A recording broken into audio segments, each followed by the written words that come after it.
श्रीराम. परमचैतन्य सद्गुरू श्री काणे महाराज यांनी वेळोवेळी केलेली प्रवचन, तसंच वेळोवेळी त्यांनी भक्तांशी साधलेला सुखसंवाद संकलित करून सुयोग्य भागांमध्ये विभागून ध्वनी रूपात सादर करत आहोत.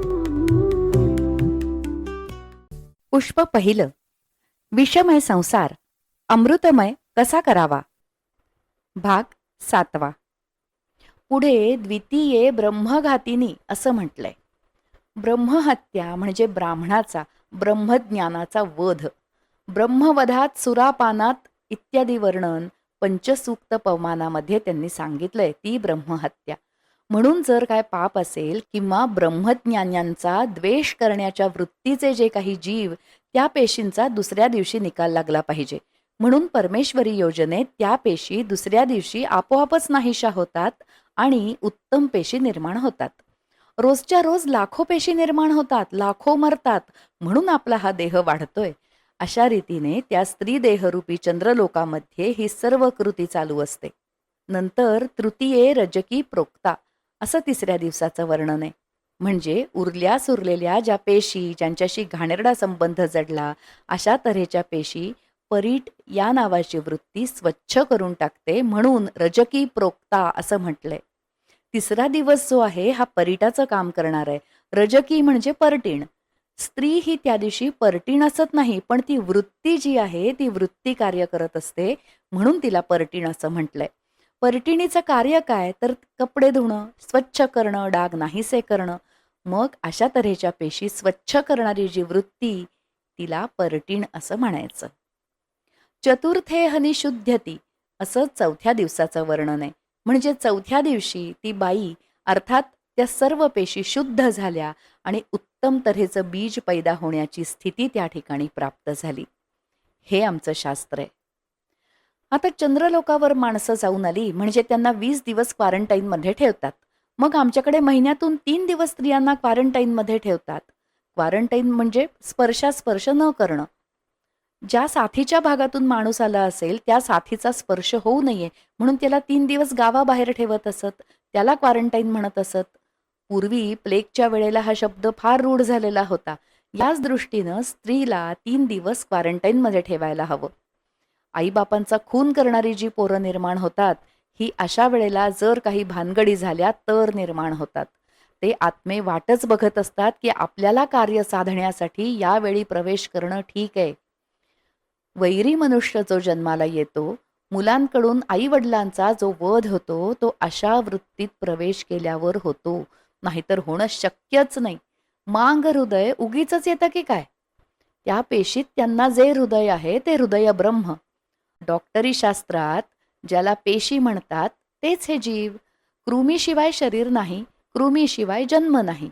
या कृमीत सर्व ईश्वर व्यापला गेला आणि कृमीनं सर्व शरीर व्यापून टाकलं. म्हणून जे पिंडात तेच ब्रह्मांडात पाहायला मिळतं. आपलं शरीर मांसमय नाही, कृमीमय आहे. मांसातही कृमी आहेतच की. कृमी नाहीत असं काही तुम्हाला जगात आढळणार नाही. म्हणून नभी वावरे जो अणुरेणुकाही, रीता ठावया राघवा वीण नाही. प्रत्येक अणुरेणू कृमीच आहे.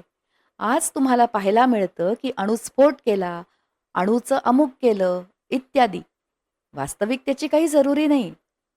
परंतु परमेश्वराची प्राप्ती हे ध्येय असलं आणि तो एकदा वश झाला म्हणजे बाकी कशाची जरुरी आहे? कशाचीही जरुरी नाही. परंतु जग झुकतंय आणि जग झुकवणारे भेटतायत. भवितव्याप्रमाणे सर्वांनाच जर परमेश्वर भेटला तर जगात कर्मभोग भोगणारे प्राणी निर्माण होतील कसे?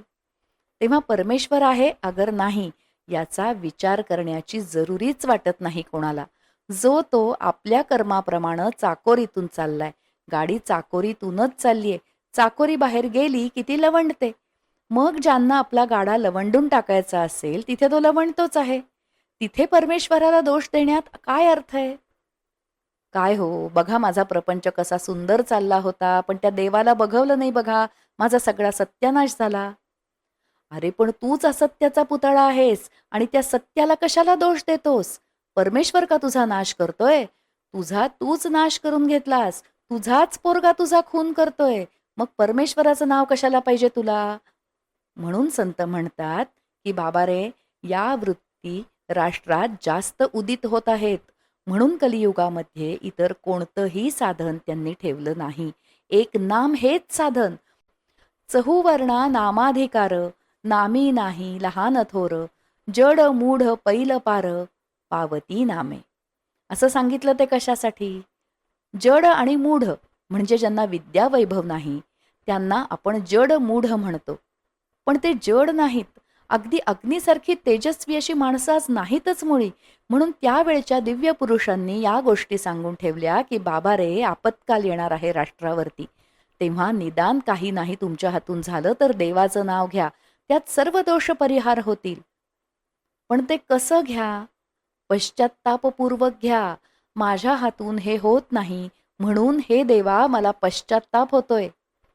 पश्चात्ताप झाला की शुद्ध करायला वेळ लागत नाही. पश्चात्तापेन शुद्ध्यती. महापातक सुद्धा पश्चात्तापानं नाहीसं होतं. मग असा पश्चात्ताप कुणाला झालाय का? कुणाला आज होतो का? पश्चात्ताप म्हणजे काय याची जाणीव आहे का कुणाला? अशी परिस्थिती असली तरी संत दयाळू आहेत. त्यांनी सांगितलं की फुकट मरू नका. मरण्यासाठी जन्माला आला आहात तेव्हा मरणारच आहात, परंतु नाम घ्या आणि मरा. संतांना सर्व सारखेच आहेत. राजा रंक जया सरीसे. राजाला म्हणून ते उत्थापन देणार नाहीत किंवा दरिद्री आला तरी त्यालाही कमी लेखणार नाहीत. दोन्हीही त्यांना समान, आणि तसेच जे वागत नसतील ते संतच नव्हेत. आपल्या जन्माचं निस्संतान करणारे जीव ते, त्यांना संत म्हणून कसं चालेल? भाग 7 संपला.